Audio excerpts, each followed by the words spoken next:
What's going on, y'all? Today we're talking about this GVM slider. This is the GT60D.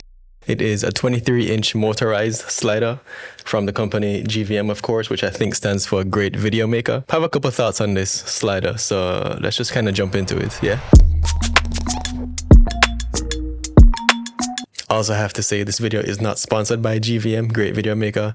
Don't know them at all. Just kind of my thoughts on the product, you know what I mean? So yeah, fully unbiased. So when I just got this slider, it was for a very particular project where I needed like sliding shots, panning and like zooming in and out and all that. So I got this for that. I got it from B&H for $179 US, of course. Yeah, it was like it's definitely like a budget slider in terms of like what is on the marketplace right now. And it does a pretty good job, as you'll see in some of the clips that I'm going to show you going forward. But let's actually jump into some of the features here about this slider and things that I like. My favorite thing about this slider is probably the auto loop, like it's doing right now, moving back and forth by itself. Yeah, so you just jump into the settings. You'll see something that says like start point, end point. You pretty much navigate to what those things are. And then you can just set it in auto loop mode just to go back and forth for as much battery as you do have. Yeah, pretty cool. So let's jump into some of the footage and kind of show you an idea of what it looks like when it's looping back and forth. I'll do it at a couple of percentages. So 1%.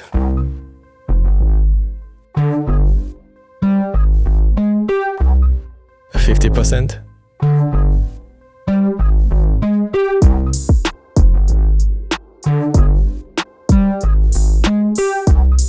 And the fastest, 100%.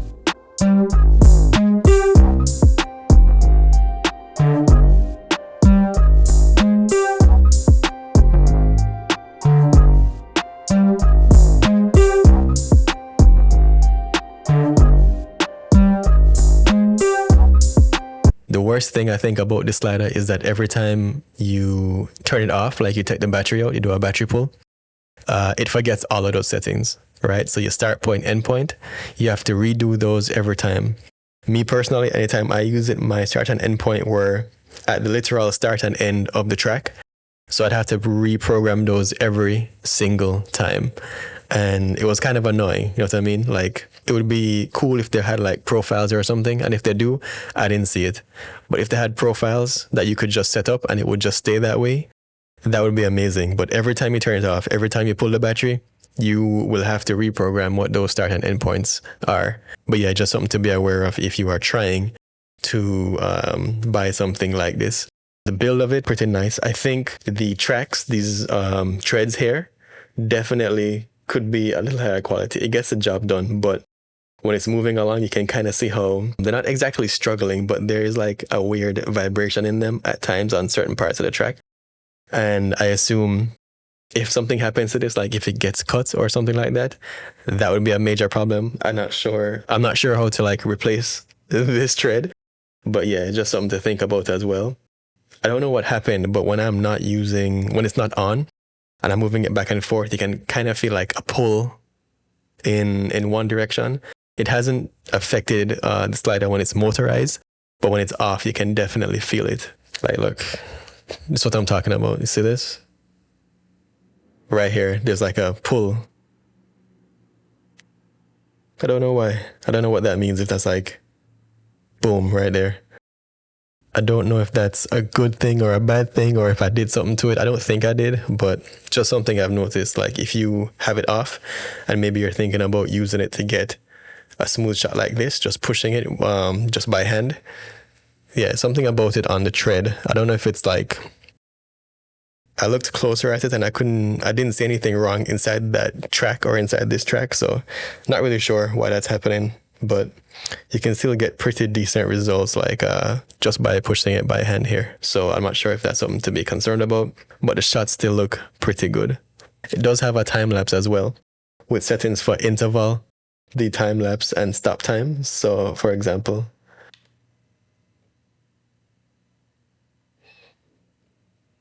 there you go. Sweet. This might be a good thing or a bad thing depending on who you are. Some people might like to control the slider with like their phone through like an app or something like that. This device does not have that capability. So you just have to be aware of, if you are the type of person who wants like a separate device for these kind of things, then yeah, this will work out. But if not, there's no app or anything. So this is the only way you'll be controlling this. This gets connected via this USB cable that goes directly into one side of the slider here. So pretty simple. I would suggest, if you're using it for long periods of time, get a better battery than the one that they gave you with this slider. I don't feel like the capacity is very long, so just something about it makes me feel anxious though. Like I want a bigger battery where I don't really have to be thinking about, do I have enough time to get this shot? You know what I mean? So just my suggestion. When I just got this slider, I thought, you know what? I'm going to use this all the time. Like, this is so cool. I'm going to use it all the time. This is going to be basically constantly set up on my desk or somewhere, you know what I mean? And I'm just going to like have it out, and then this is going to be in every video that I make. That's incorrect. That was wrong. That was wrong thinking.